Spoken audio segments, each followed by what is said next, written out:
House.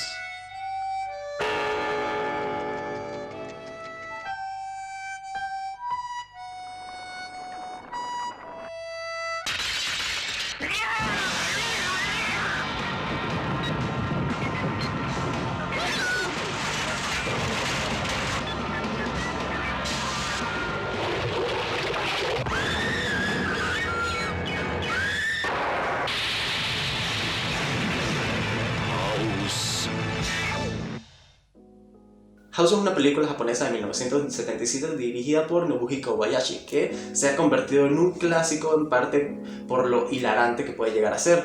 Sí. Muchos la consideran una comedia involuntaria, seguramente hablaremos un poco al respecto, pero queremos centrarnos más como en el análisis cinematográfico. Antes que nada una aclaratoria porque lamentablemente hay mucho elitista suelto. Soy yo. Este video es en serio, no es irónico, de verdad vamos a estar analizando House. Lo digo porque no es una película en la que veas este tipo de análisis regularmente. Para empezar este análisis quería hablar un poco de la música. La música está súper presente a lo largo de toda la película. Gay, el soundtrack es absurdamente repetitivo, pero no me parece que es algo malo.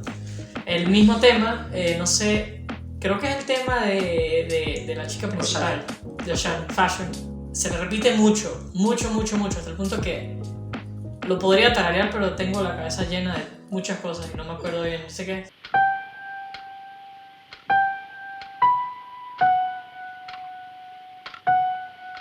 Yo estoy de acuerdo contigo, sumamente repetitivo, pero no se me hace molesto y literalmente desde el primer segundo de la película lo estamos escuchando.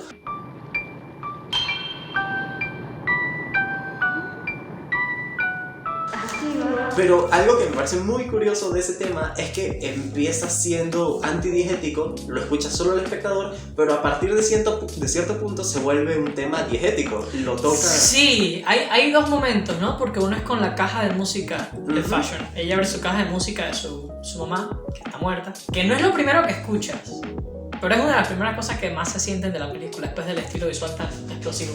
Vamos para allá. Que son la parte con la caja de música y la parte con el piano, con Melody, cuando la empieza a tocar. Y uno es como... Obviamente si fuera una película un poco más como... menos surrealista, supongo, y un poquito más como narrativamente lógica, tú preguntarías como... ¿por qué esta banda se sabe el tema? ¿O es que es un tema muy famoso en la ciudad? ¿Pero entonces qué significa para esta gente? Eso no importa. Estamos hablando de House. Exacto. De hecho, eso es muy importante, que desde el principio, desde el primer momento, la lógica de la película como que se va por lados no convencionales, digamos. De hecho, ¿te acuerdas de cómo inicia esta película? Sí. En blanco y negro, en una escena como muy terror convencional, y ella sale como de este cuadro y entra ya la paleta de colores que va a manejar la película. Es muy colorido y además habla mucho sobre lo manufacturado y lo fabricado, porque es otra persona tomándole fotos con un flash y es una amiga de ella, entonces inmediatamente cuando vemos la cámara como que esto es una producción.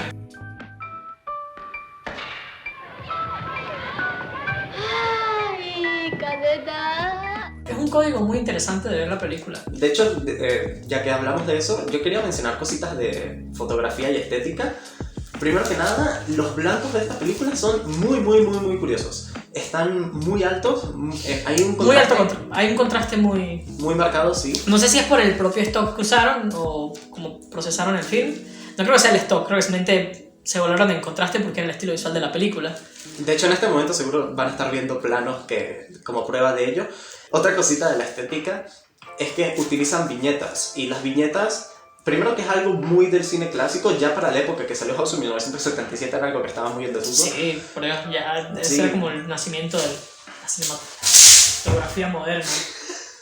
Si la cámara se movió, muchachos, fue porque mis gatos tumbaron algo. Hablando de gatos, House.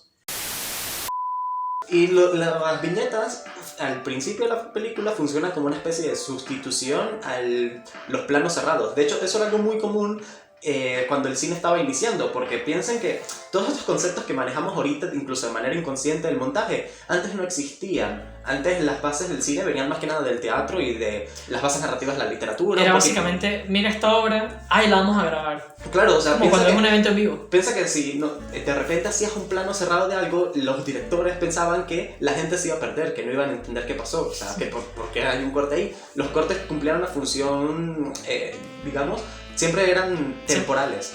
Movimos de sitio o nos movimos de tiempo. Ajá. Es muy... Exactamente. Y se utilizaba este recurso como sustituto a los planos cerrados, de utilizar viñetas cerradas. Housu como que retoma eso y a mí no es un recurso que me mate, sinceramente creo que hay maneras mucho más interesantes de hacerlo, pero Se ve muy bonito. se ve muy bonito, es algo que le da mucha personalidad a la Sí, película. hay algo muy interesante que es que he visto pocas películas con tanta identidad visual. O sea, y no solo en cuanto a fotografía o en cuanto a paleta de colores, sino cómo utilizan el espacio en el plano, ¿sabes? Cómo utilizan el cuadradito que les dio el film, Claro, el frame. el frame. おい待ちなさい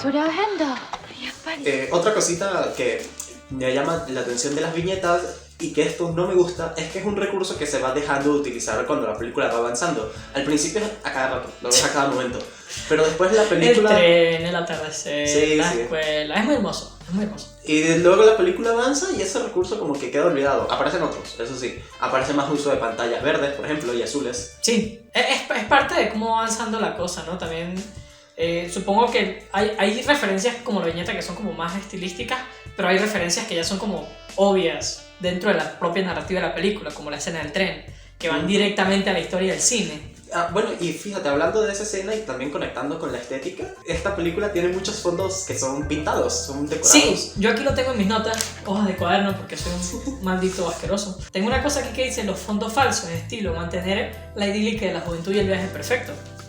Hablando de la escena del tren. El tren es falso, obviamente es una pantalla y se está moviendo y es como Y es muy una escena notorio. perfecta y verde, color super saturado. Es muy notorio, es muy notorio. A propósito, pues ellos quieren que tú te des cuenta. Ellas están en un tren, Ochare le empieza a explicar a sus compañeras la situación de su tía, cómo llegó al momento en el que está ahora, y vamos viendo escenas de la Segunda Guerra Mundial y empieza a aparecer un poquito el tema del matrimonio, que ya era algo que había aparecido, pero aquí lo empieza a conectar con la Sí, tía. antes había sido un comentario y ya ahorita es como, ok, esto es parte de por qué esta gente está aquí. Y en esa escena ocurre algo que me parece súper interesante. Si la gente ha visto los videos de mi canal saben que a mí me encanta Satoshi Kon, y una de las cosas por las que me gusta tanto Satoshi Kon es porque él siempre mezcla la ficción con la realidad, y Housu lo hace todo el tiempo. Lo hace en esta escena en la que comentamos, hacen casi que un repaso o un homenaje al cine. Hay homenajes muy interesantes, ahorita comentamos un poquito, y también lo que tú dices, se meten como un cuento de hadas. スピードを上げて空気に青い空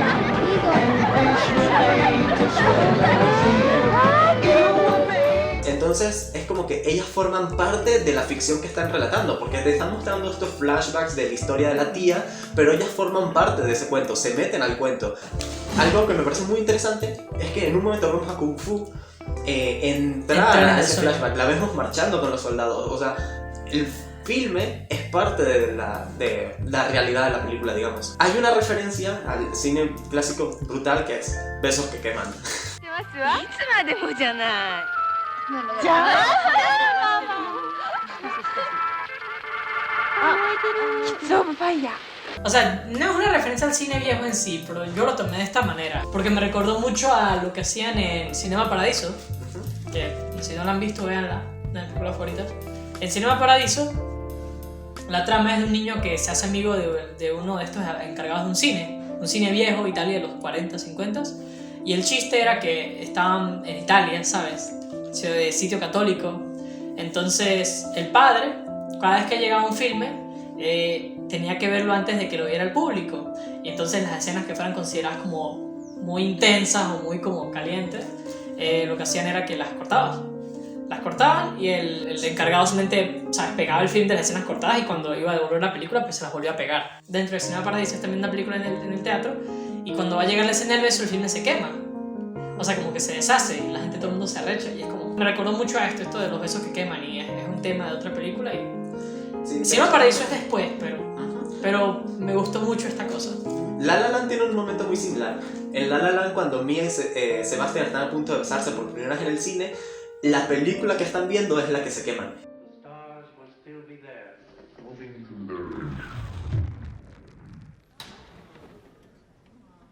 Y fíjate que La La Land también tiene esta peculiaridad de que justo después de ello, ellos como que de cierta manera se meten a la película que están viendo y empiezan a recrear ciertos momentos de Rebelde sin causa. Claro. Entonces, luego ya ahí cuando pasa toda la magia del musical, es cuando sí se besan, y también me parece un momento precioso, y por eso me encanta la frase de besos que queman, que a ellos lo ven como algo súper romántico. Yo lo veo como algo triste, porque es muy triste en Cinema Paradiso cuando la ves. Otra cosa que tenía aquí, porque estamos hablando del tren, es el final. Pasa básicamente todo un flashback de la historia de la tía de esta chica y la mamá, ¿no? Y el esposo de su tía, que va a la guerra, es un kamikaze, se muere. El punto final del flashback es cuando está posando la tía frente a su casa y le toman una foto. Al tomarle la foto, ¿sabes? Sale el flash y con el flash vemos una explosión nuclear. O sea, me pareció súper interesante esta cosa de, ¿sabes? De que la bomba nuclear y ¿sabes? El trauma colectivo que causó en Japón, ¿sabes? Fue una fotografía, pues. Al igual que una fotografía, pues quedó inmortalizado para la posteridad en la mentalidad del japonés. Y esta película tiene mucho de esta mentalidad de lo que era crecer en un Japón lleno de incertidumbre, después de haber perdido una guerra mundial. De hecho, la mayoría de análisis de la época iban por ese lado. Al final del vídeo vamos a estar hablando un poquito de nuestras interpretaciones de la película, así que no nos vamos a adelantar, pero es súper interesante. No, y hay otra cosa que yo tengo que notar, es un poquito después, pero cuando las chicas llegan a la casa, a la mansión, a la house,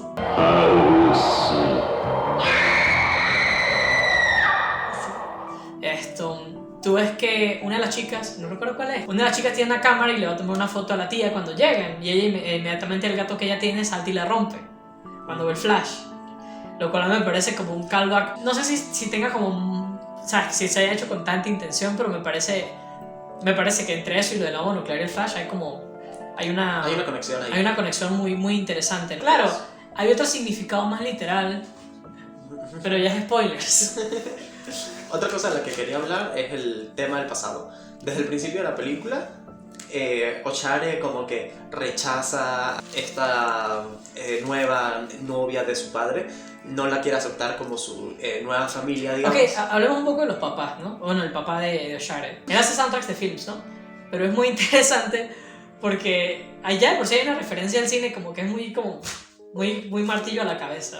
Por si acaso, ¿no? Antes cuando diga martillo a cabeza es porque es como literalmente la película siente como ¡a bolas! Que es cuando él dice como el director prefirió mi score que al de Ennio Morricone. Es algo muy como martillo a cabeza, pero me encanta esa referencia. Algo muy interesante de todo este momento al principio de la película es que como que esta chica se abraza mucho a su imagen, su figura materna que ya no está. Sí, es una versión idílica de su madre. Sí, y rechaza como todo aquello que intente sustituirlo. De hecho, se pelea con su padre y se va a casa de su tita. Y es como reencontrarse. Sí, y es intentar reencontrarse de nuevo con esa figura materna que ha estado buscando.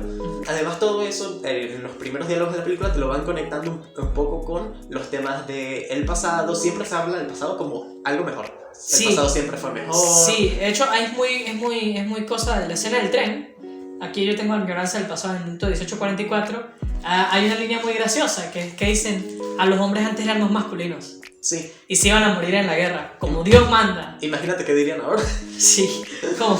Y además, algo muy curioso al principio de la película es que una de las profesoras, cuando mira a las niñas, las ve como justamente esta imagen idílica de la juventud. De nuevo, se ve con una añoranza al pasado, como una época donde todo era mejor. Y sí, en esta película siento que hay mucho enfrentamiento de lo antiguo contra lo nuevo. Sí. Y también un poco porque, bueno, Japón, como dijimos, esta película es 1977, todavía estaba abierta la herida de la guerra. Sí, y no solo eso, sino que ya por sí Japón tiene una cultura muy obsesionada con la juventud. Ya es una cuestión cultural, supongo que lo saben si alguna vez han visto anime en su vida. No importa cuál, solo si lo han visto, ya lo saben. Pero es algo muy serio, lo de la añoranza y lo de esta constante pelea entre la gente joven y la gente vieja. No una pelea, pero como que quiero lo que tú tienes.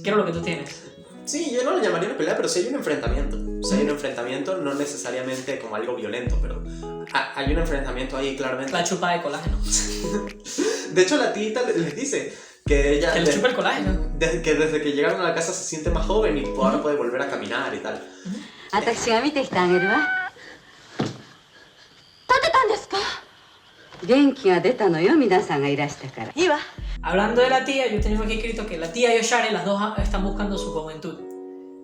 Oshare está buscando su niñez y la tía está buscando cuando ella estaba como Oshare. Entonces las dos tienen más o menos un motivo, o sea, tienen un motivo similar. Entonces eso, Oshare y la tía ambas buscan volver a un estado pasado idílico. Ajá, y eso se representa un poco también con este tema de cuando ella se enfrenta a su reflejo. Si no me equivoco, ve como el reflejo de su madre o su tía joven. No, de su madre, de su madre. Lo que pasa es que se parecen, pues son hermanos. Sí.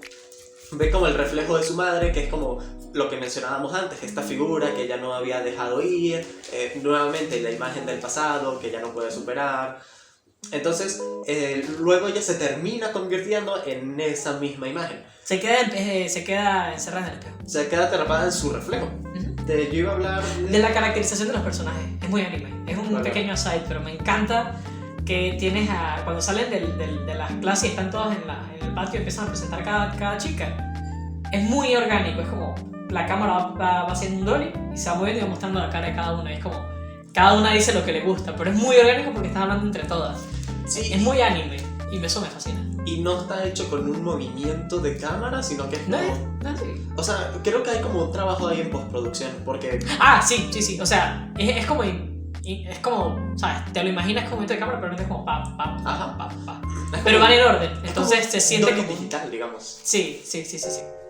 Otra cosa, el estilo visual. Hacen zoom-ins y planos cerrados, pero no cambian de plano, sino que te lo ponen como en una esquinita o algo así.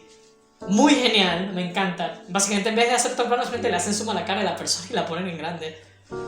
Muy hermoso, muy cool, pero ya yo sé que a Andika no le gusta porque dice como, ¿por qué no hicieron el plano y ya? Esta película como que muchas veces le huye al corte. Como que le tiene miedo al corte, es como que vamos a hacer superposiciones, fundidos, es como cortes directos. Como que les tiene un poquito de miedo. Eso tiene que ver mucho también por el background del propio director, Nobuhiko Kobayashi.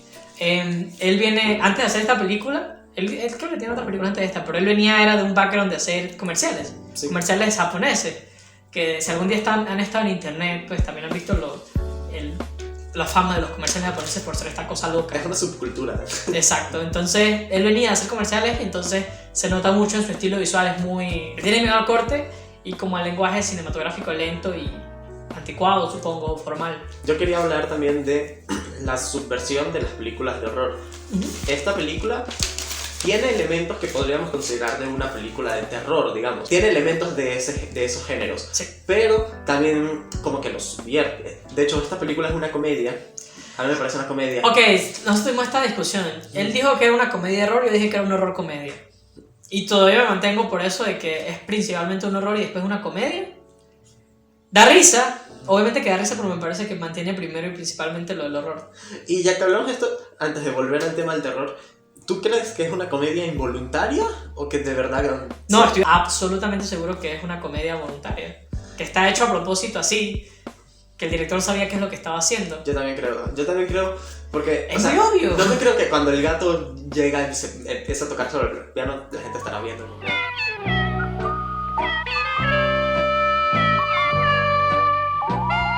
No me creo que eso no haya sido a propósito. O sea, que el piano se la coma. En una película horror seria sería como que se desapareció ahí y tú escuchas como los sonidos y ya. Que se la come y ya se esté riendo. Ya hablando un poco más metidos en los temas de la casa y metiéndonos más con la parte del terror, muy rápidamente las cosas se empiezan como a torcer, muy rápidamente vemos que las cosas no están bien, que la tía es como muy sospechosa, que el gato es muy raro. Además, ya te hacen mucho foreshadowing. O sea, de hecho... Es muy forzado, es muy martillo cabeza. La película es incluso metalingüística. Al principio de la película hay un diálogo donde le dicen a Oshare, pareces el fantasma de una película de terror. Luego, ¿lo entiendes? El diálogo de todo gato puede abrir puertas, pero solo los gatos fantasmas pueden cerrarlas. Ya ves por dónde va la película. Y muy rápido se empieza a torcer, lo cual está bien para quedar suspenso algo que no lo tiene. No, y que... Es que tú sabes que algo malo va a pasar. El chiste, lo divertido es ver cómo está pasando. Como te digo, la película es muy creativa con cómo crece su horror y cómo va subiendo la cosa, pero tú sabes que ya viene, pues. Y ahí, rapidito, viene la muerte de Mac. Llegamos a la casa y Mac la palmó. O sea, literalmente llegamos, nos sentamos, comimos y ya Max se murió.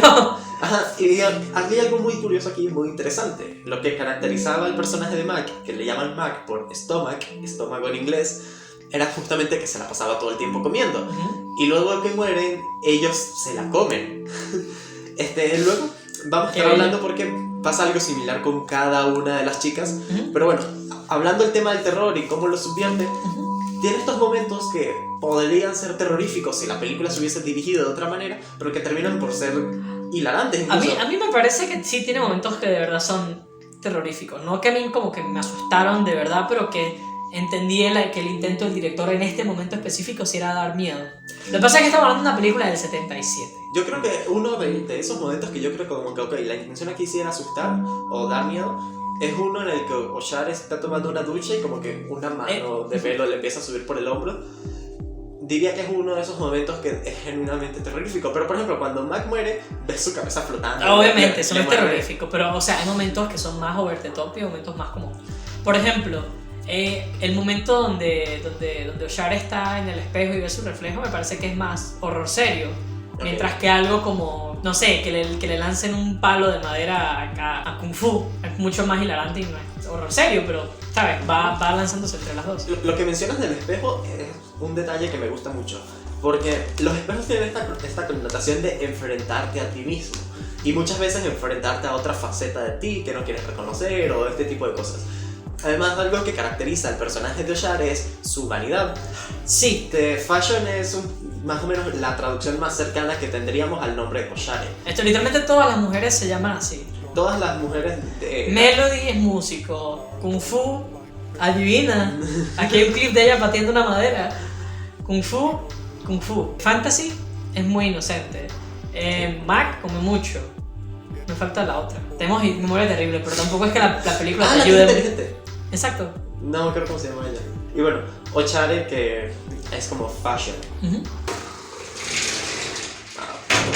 Qué diferencia. Volvimos. Esto ahora yo está súper brillante y Nico anotando, pero no importa. Abrimos la ventana. Esto se está haciendo sin electricidad, muchachos. No hay luz. Ya que hablamos de este tema, pues mencionar que todas las chicas, o casi todas, mueren por una perversión de aquello que las caracteriza. A ver, las contamos. Mac muere por comer. Sí, se la comen después, o sea. ¿Cuál es la siguiente? La que muere como que le cae un montón, que se convierte como en muñeca, creo. Ella no es Fantasy, ni es Melody, ni es ninguna de ellas. Es otra. ¡Son muchas! ¡Son muchas chicas! Hay solo 3 que importan, 4 que importan, que son Fantasy, Melody, Oshare y Kung Fu. Son las 4 que importan, las demás no importan. Hay una que se muere, que aquí va a estar su nombre, que se muere porque le caen almohadas encima. Ella no importa, el punto es que se puede ver como que se murió porque le cayó encima la casa. Ajá. Está Melody, que es el caso más destacable de todos y creo que el más directo. Y la escena más clásica, o sea, una de las escenas más icónicas. Sí, y algo que mencionar aquí, tecnicismos que me parecieron muy muy interesantes de esta película. Los movimientos de cámara, muchos están muy bien pensados. Hay un momento en el que Melody empieza a tocar el leitmotiv y la cámara hace un movimiento en el que pasa de un eje al otro. Entonces, hace el cambio de eje. Sí, hace el cambio de eje, incluso como un semicírculo, porque pasa de estar a su espalda a estar al frente de ella. Me recordó mucho al movimiento de cámara en La La Land cuando Sebastián está tocando el piano, está tocando un villancico y de repente transiciona a cantar el leitmotiv de su relación con Mia. Y justamente de la cámara hace algo similar, lo pasa de un eje a otro y entonces es como que te transmite esta sensación de que cambió todo el mood completamente. Y además cumple una función de revelar algo que no veíamos, porque al estar viendo los ojos de Melody, también vemos lo que está detrás de ella y vemos los esqueletos bailando y cómo las cosas en la casa están vivas. Sí. O sea que empiezan como a seguir con la música. Ok, la escena del piano yo creo que todo el mundo que se tuvo que ver visto un screenshot por ahí. Es muy icónica, es una de las cosas más famosas de la película. El punto es eso, que es una de las escenas más icónicas por lo ridícula, pero también por lo única que es, ¿no? A Melody se la come literalmente su teclado. Cuando esta película utiliza efectos especiales lo hace de forma obvia. No es una película que quiere hacerlo pasar como algo No, realista. se van por el otro lado completamente. Sí, Y es no es una muy cuestión de la bello. época, no es una cuestión de la época, en la época ya había green screen muchísimos mejor realizados que este. Ahí está Mary Muchacho, ¿en Poppins. qué año salió 2001? Ahí está Mary Poppins. Mary Poppins se ve ¿En qué hermosa. año salió el 2001? ¿Del 69? Esta película es del 77. Me parece algo muy cool también que la película no se esconde, va lo que va. No pretende ser algo que no es encima y Es muy inocente. es muy inocente. Además de eso, mezcla incluso con un poco de animación. Y lo ves creíble porque es como que en la película, como hay todo tipo de recursos visuales, cualquier cosa que te metan lo vas a ver creíble, da igual. O sea, es que utiliza tantas vainas que ya es como... ¿Qué me vas a lanzar? Sí. ¿Me vas a lanzar que alguien se convierte en una pila de cambures? Me lo vas a lanzar y me lo voy a creer. Pero en fin, es muy, muy interesante lo de las muertes. Fíjate, Kung Fu no muere por una perversión del Kung Fu realmente, sino que muere realizando eso que la caracteriza. O sea, ella muere peleando contra toda la casa, la casa le O tiene sea, como una trampa. muere porque al final ya no, ¿sabes? No tiene suficiente como fuerza o energía para pelear contra el caos que está ocurriendo. Dios santo, mi gato. Y además lo hace, sí, siendo derrotada, peleando por todas sus compañeras, como que mucho código de artes marciales también. Sí. Bueno, volvimos. Llegó Ahora la luz. tenemos luz. Llegó la luz. Y también se puso oscuro afuera, entonces... ¿En qué estamos? En las muertes, La sí. muerte de Kung Fu. Ajá. Y listo, yo creo. Ah, la muerte fantasy. Falta la muerte fantasy. Sí, la de Fantasy es la más interesante de todas, a mi Sí. parecer. Es la que creo que es donde más se pueden romper los análisis. Hasta ahora es muy directo. Mueren por perversiones, aquello que las caracteriza. Fantasy va un poquito más allá. Fantasy muere en los brazos de Oshare, que es como su mejor amiga. Oshare. Sí, Oshare, que en este momento ya como que está, digamos, poseída, por hacerlo simple. Y yo sostengo que si ellos quisieran mantener la línea que llevaban con las demás muertes, ella habría muerto viendo una ilusión de el profesor. Claro. El profesor, que es la persona a la que ella quería. Pero muere viendo una ilusión de Oshare.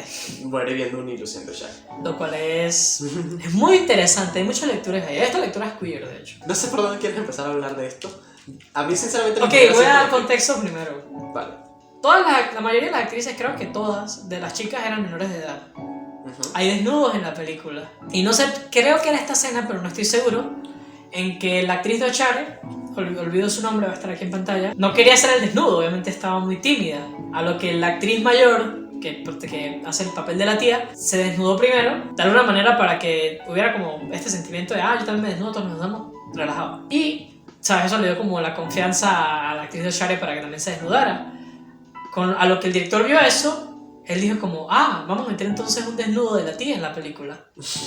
Y el único desnudo que tiene la tía es ese, cuando está abrazando a Melody, a Fantasy, disculpa. Y es muy... A ver, esta película, según lo que hemos leído, no está tan planificada en el sentido de que no siguieron un guión estricto, el storyboard no era claro, como que fueron un poquito dando tumbos, el concepto de la película en general iba cambiando ligeramente. Sí, había leído unas cosas de la producción de que la actitud en set era muy como de un sitio de juegos, de que ponían música y era como muy divertido de alguna manera. No sé cómo... Yo no sé cómo ni siquiera interiorizar eso, porque estamos hablando de este pana, de este director, con este montón de chamitas menores de edad. Pero asumo que no pasó nada malo, porque la energía de la película no apunta hacia nada de eso. Y pues, No yo hemos leído nada al respecto de eso tampoco. leí fuentes primarias como artículos y no había nada de eso, así que o se lo escondieron muy bien o no pasó nada, y creo que no pasó nada, solo por la energía que tiene la película. Ahora, hablando específicamente de la muerte de Fantasy, esta película tiene mucho de pérdida de la inocencia. Es medio coming of age en el sentido de que es la transición de estas chicas a ser una mujer, digamos. De hecho, Claro. creo que se menciona en algún momento. Sí, esto que ya van a estar listas para casarse. Y ese sería como el motivo narrativo que le veo a que aparezcan desnudas. Que es como... están perdiendo esta inocencia de la Sí, infancia. pérdida de inocencia.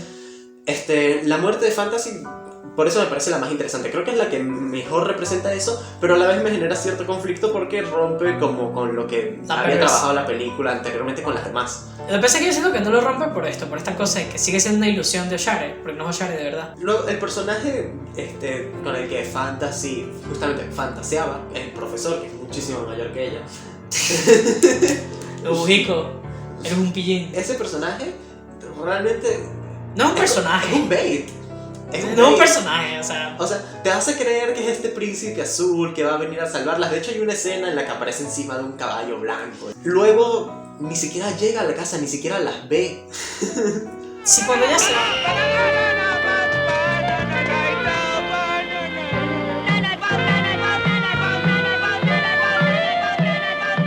Sí, ni siquiera estuvo en el viaje con ellas. Ellas se fueron por su cuenta. Él intentó ir luego solo.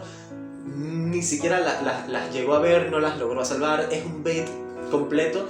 Es una subversión de la damisela en apuros. Y no solo eso, sino que estás atacando directamente a las fantasías de esta niña joven, que es como... Los príncipes azules no existen, niña. Pero las casas embrujadas sí. Las casas embrujadas sí. Te quedaste esperando el príncipe azul que te iba a salvar toda la película y terminaste muriendo a las manos de tu mejor amiga, entre comillas. Por cierto, una cosa para mencionar con este personaje es que tiene uno de los jumpscares más interesantes que he visto, que no es un jumpscare. ¿Recuerdas este momento en el que estamos como en un momento serio y una de las chicas...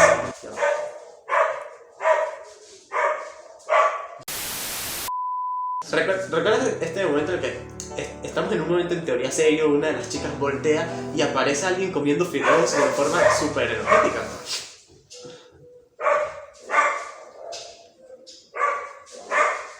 Y es como un jumpscare medio de terror, pero luego descubrimos que no, se convierte en un momento cómico primero, eso, y transiciona hacia otra escena.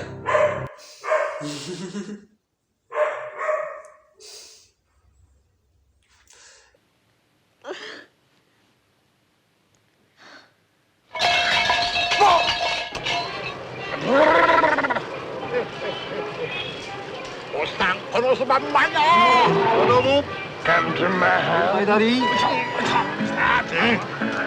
Hay mucho que hacer, Indica. Me parece muy curioso nuevamente subvertir las expectativas del género de terror. Y es el anti-jumpscare. Es el anti-jumpscare porque primero te da el impacto. Te saltas, te da el jump pero no el scare. Pero luego eso se transforma en comedia. Se transforma en comedia y encima, luego cuando ya... Claro, es como un smash cut de comedia, pero... Ya Pero cuando... con el lenguaje de un jumpscare, porque construyes toda esta tensión exacto. y La bueno, revientas de un golpe. no sé si es muy pionero, porque eso se ha visto antes en comedias de horror y cosas así. Y hasta en comedias normales, pero... Scary Movie. Pero comparar Scary Movie con House es como... Son animales distintos. Sí, es como comparar un MP3 chino con esto. O sea, no se compara. Algo que me gusta mucho de eso es que no solo te lleva a otra escena, sino que encima te saca por completo del mood de terror, porque ves como unos animales antropomórficos detrás, muy bizarro todo, pero a la vez Al final es muy cómico esto, y no solo eso, sino que también inmediatamente volvemos a la perspectiva de este pana que literalmente desde que ellas salieron de viaje no lo hemos visto. Y es como, él existía, claro, él las va a venir a salvar. Luego se termina transformando en bananas, no sé qué significa eso. Yo creo, creo que es pura diversión. Sí, o sea, se convirtió en algo estúpido. Sí. Y siempre fue algo estúpido, pues nunca fue algo serio. Sí, porque es que, y además está en la frente de una frutería, supongo que ahí es donde sale narrativamente. Supongo que es un chiste que no tiene realmente una intención más allá de eso, pero ya que encontramos significados en este tipo de gags en la película, incluso este tipo de recursos, pues... Nadie quita, pero nadie pone tampoco. Y ahora, ya que hemos hablado de eso, hablar de los temas de la película y del final. Miren, antes que nada quiero decir, yo creo que siempre lo digo, lo más importante de una película es el tercer acto. El tercer acto de una película, el tercer acto de una película la eleva o la hunde.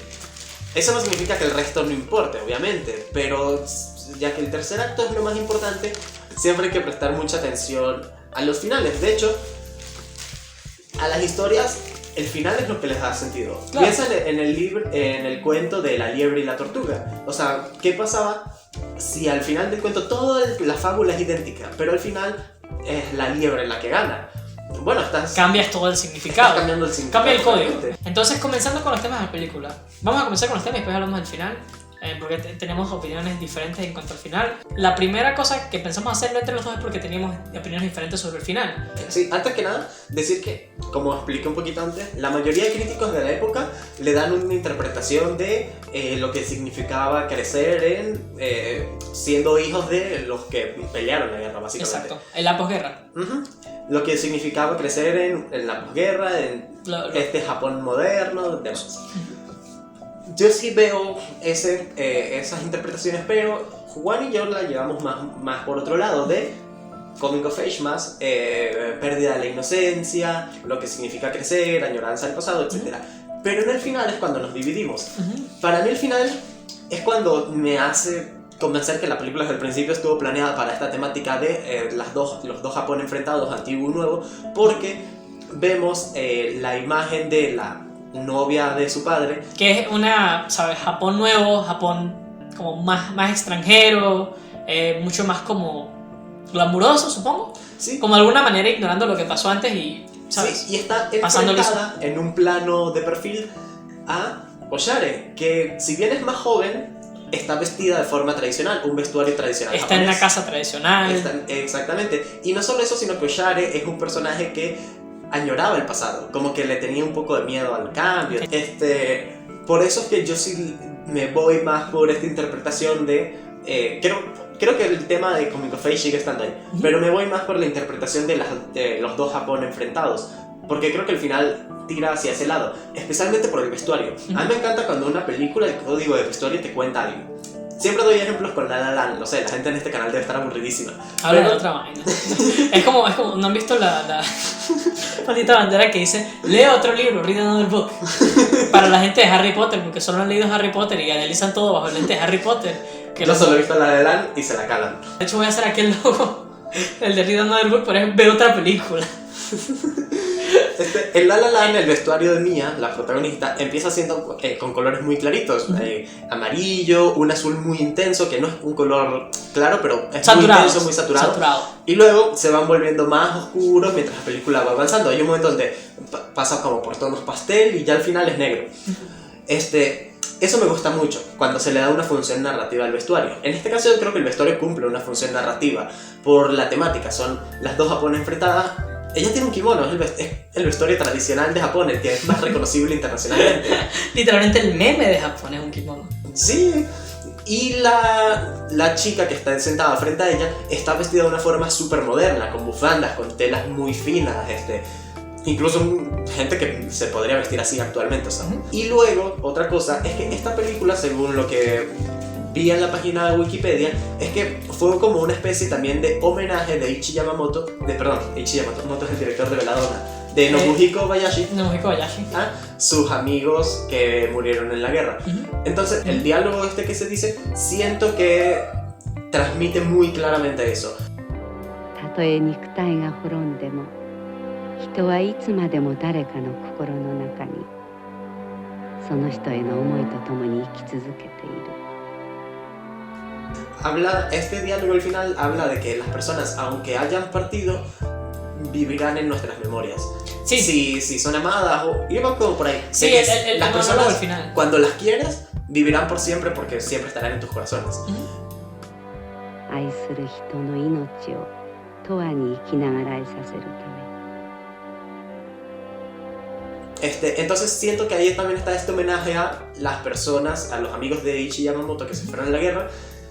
Nobuhiko Bayashi. Ah, cierto, Nobuhiko Bayashi. Entonces, bueno, esa es mi lectura del final. Yo te dije que mi lectura del final era algo más sobre consumirse por las llamas del amor, ¿no? Sí, y lo conectamos con el plano del espejo. Exacto, porque yo pensaba que era más como esta cosa de... hay una añoranza constante de la tía por su esposo, que la guerra se lo quitó. Y se parece a lo tuyo porque, pues sabes, la guerra a muchos japoneses les quitó el pasado, lo ven como algo mejor, pero la guerra es como una mancha. Entonces imaginan como, ¿cómo hubiera sido el pasado si hubiéramos tenido una guerra, no? Me quitaron lo que tenía. Entonces yo siempre vi que eso de las dos chicas, de la tía y de la madrastra, supongo, consumiéndose en llamas, era como parte de esto, de cómo dejamos que el amor nos consuma. Y de cómo, ¿sabes? Dejamos que las memorias del amor y de, ¿sabes? De no poder seguir moviéndote, te consuman. Y eso lo relataba mucho a cómo Oshare no podía aceptar el presente y quería volver al pasado, ¿sabes? Entonces te consumes en esas memorias. Y entonces era parte de eso, de mi lectura. Memorias que queman. Memorias que queman. No, y para mí tiene mucho sentido por esta cosa de la añoranza del pasado y por esta cosa también de, ¿sabes? De que la tía nunca quiso dejar ir. Entonces, ¿sabes? Como no deja ir, tanta es su añoranza que le quita ¿sabes? Le quita la oportunidad a los demás. Sí, porque quiere seguir viviendo como esta realidad falsa, esta juventud falsa. También la película tiene mucho, a ver, es japonesa y se nota mucho. Hausu. Tiene varios momentos en los que se deja muy claro el rol que tenía en ese entonces y también un poco ahora la mujer en la sociedad japonesa. Sí. El matrimonio es un tema constante Sí. y ellas lo ven como una obligación, incluso como un fracaso en sus vidas. O sea, Sí. hablamos de que su mayor objetivo, hay personajes en esta película que su mayor objetivo es casarse con un vestido blanco. Luego se utiliza como un recurso para el terror, pero el trasfondo... De hecho puede haber hasta una lectura interesante ahí, porque ves que cada una tiene como una afición en sí y cada una va siendo rota por esta necesidad imperativa de casarse, que es simbolizada por la casa. La vida de casa se las va matando a cada uno y va creando una perversión de sus sueños, y esa perversión de sus sueños termina por matarlas. Entonces esa es otra lectura. Uy, ¿verdad? Yo iba por ahí de que estas chicas como jóvenes y llenas de energía y de ilusiones se terminan quebrando ante una sociedad que les impone otra cosa Ante la casa. y que les hace creer que es eso a lo que ellas aspiran. Entonces sus objetivos, sus metas, Sus aficiones. sus talentos. se terminan diluyendo en esto es lo que debe hacer una mujer, es el deber ser. Y quizás por eso me gusta más la mía, porque al pesar de todo es eso, es esa metáfora del deber ser, pero por eso es tan importante el amor en ello, porque va muy de la mano con este deber ser, de deber ser casarse. Sí, es que a mí toda la película me tira hacia la temática que tú dices como la principal. De hecho, la escena del cuento de hadas, o sea, ellas están viviendo su cuento de hadas y se va rompiendo. Sí. Pero el final, el monólogo final que escuchamos en voz en off, me rompe completamente ese significado. A mí me lo da más, porque ese monólogo justamente dice que la gente que tú amas vivirá en ti por siempre. Que es como una manera bonita de decir, ¿sabes? Si tú amas te los vas a llevar. Y es lo que hizo literalmente, por su amor perverso, ¿sabes? La tía empieza a consumir a todas las personas a su alrededor. Solo como para volver a sentir como lo que sentía antes. Y bueno, ya para cerrar el vídeo, ¿recomendarías Hausu y por qué? Véanla. Increíbles efectos, o sea, no increíbles, pero muy muy creativos. Un estilo visual muy muy fuerte, o sea, muy interesante. Uso creativo de cámara, de luces, de fondos, de toda mierda. Set pieces muy interesantes también. Es una película muy ligera, pero al mismo tiempo es muy llena de cosas, es muy rica. Y entretenida, muy divertida de ver, es muy divertida. De hecho, yo voy a ser mucho más simple. La razón por la que yo creo que esta es una película que hay que ver es porque es la prueba de que incluso la película más simple, la más ligera, la más divertida, sigue tocando temas profundos. A mí me molesta mucho el elitismo de el cine dramático es el cine serio, el que cuenta cosas, en el que los directores plasman sus temas. Hausu es Hausu es el primer contraargumento contra eso. Y pues yo también recomendaría mucho Hausu. Creo que además es una película que... ¿Cuántas películas hay como Hausu? Ni una. O sea, es muy única. Creo que Y hay que darle una oportunidad a esas películas. Cuando una película hace algo diferente, siempre hay que darle una y oportunidad. es muy buena película de Halloween. Es muy buena película también de carnaval, de hecho, ya que estamos en febrero. Porque es muy colorida. Es de horror, pero no realmente. Y es un monstruo verla con otras personas porque ves su reacción. Sí, es una experiencia interesante en conjunto a otros. Porque es cómica, pero a la vez es como bizarra. De hecho, tiene muchos momentos que son como inexplicables, que dan risa por lo absurdos que son. Sí, Tienen sí. mucho absurdismo. Mucho El que se me absurdismo. ocurre ahorita cuando Kung Fu patea unos troncos voladores y se quita la ropa y ya. Está ahí sin Y pantalones. después la recoge. Está ahí sin pantalones.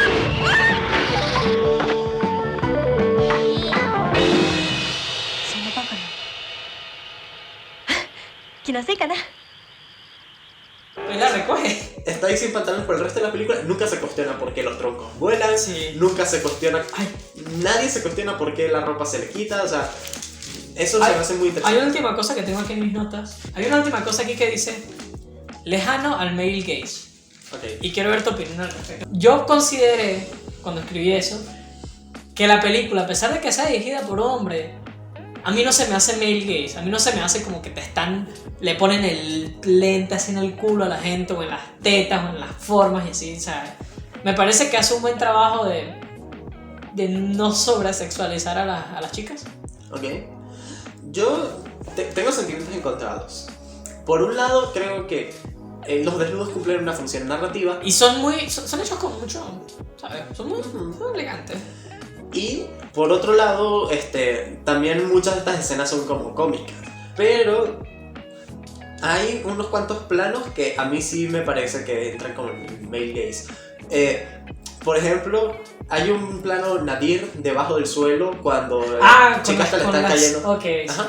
Es como que Lo podría ver, pero no estoy de acuerdo.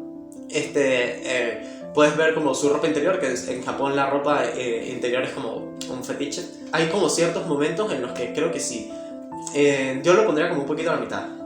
Pero también es verdad, a ver, esta película se hizo en 1977, no es lo mismo. Las actrices son menores de edad también. No, disculpen que lo reitere, pero es que es muy loco para mí que en Japón del 77 puedas tener una actriz menor de edad desnuda en la pantalla y que saliera a la luz y que de hecho fuera una película muy celebrada, pero bueno, eran otras épocas. Otra cosa para comentar. Los créditos de esta película son interesantes. Porque vemos a las actrices principales en situaciones que nada tienen que ver con la película, con su nombre abajo como si estuviésemos introduciendo una sitcom. Eso me encanta, es demasiado monstruo. Y luego vienen los créditos como con blue screens y ellas como caminando por ahí, esto. Y va todo entrando a la casa que se los está comiendo. Tiene mucha personalidad esta película. Sí. Sinceramente tiene mucha personalidad. Yo también la recomendaría mucho. ¿Estamos listos? ¿Estamos listos? Ok, última cosa. Hausu, Suspiria, hecha por una niña de 12 años.